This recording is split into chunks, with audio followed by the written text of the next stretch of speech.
Blackwater import injury ba talaga o may pinaplano lang ang Blackwater Elite at Barangay Ginebra San Miguel posibleng mag number 1 sa standing pagpasok ng playoffs paano kaya ito at bago tayo magsimula huwag kalimutang mag-subscribe at like para lagi kang updated sa mga latest upload natin.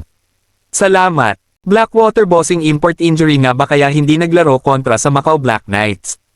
Matapos hindi maglaro ni Robert Opshaw laban sa Macau ay madaming usap-usapan na injury nga daw ba ito kaya hindi pinaglaro ng Blackwater bossing pero pagdating ng second half ay bigla nang naka-uniform ang Blackwater import na si Robert Opshaw.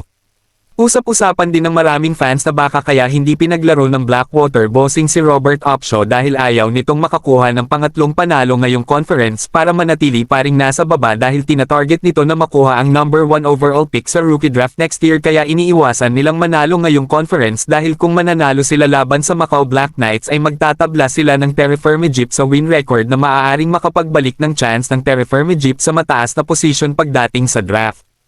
Ayon naman sa interview sa coach ng Blackwater bossing ay injury daw talaga si Robert Opshaw kaya hindi nila pinaglaro laban sa Macau at gusto din daw linawin ng Blackwater bossing na injury talaga ang dahilan kaya hindi ito nakalalaro sa crucial game na kaya talagang ipanalo ng Blackwater bossing.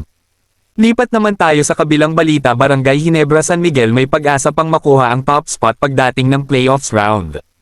Kasalukuyang nasa tabla sa pangalawang pwesto ang Barangay Ginebra San Miguel kasama ang NLEX Road Warriors na may hawak na 7 wins at 2 talo pero malaki pa rin ang pag-asa ng Barangay Ginebra na masungkit ang number 1 position kapag naipanalo nito ang huling 3 laro nila na upang sila ang mag number 1.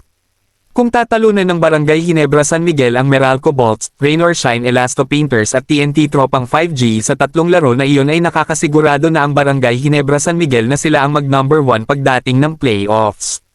Kung kayo ang tatanungin mga ka-Lloyd Sports Zone sa tingin nyo Barangay Ginebra San Miguel kaya ang makakakuha ng number 1 sa standings pagdating ng playoffs comment na.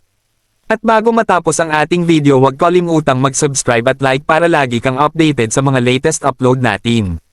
Salamat!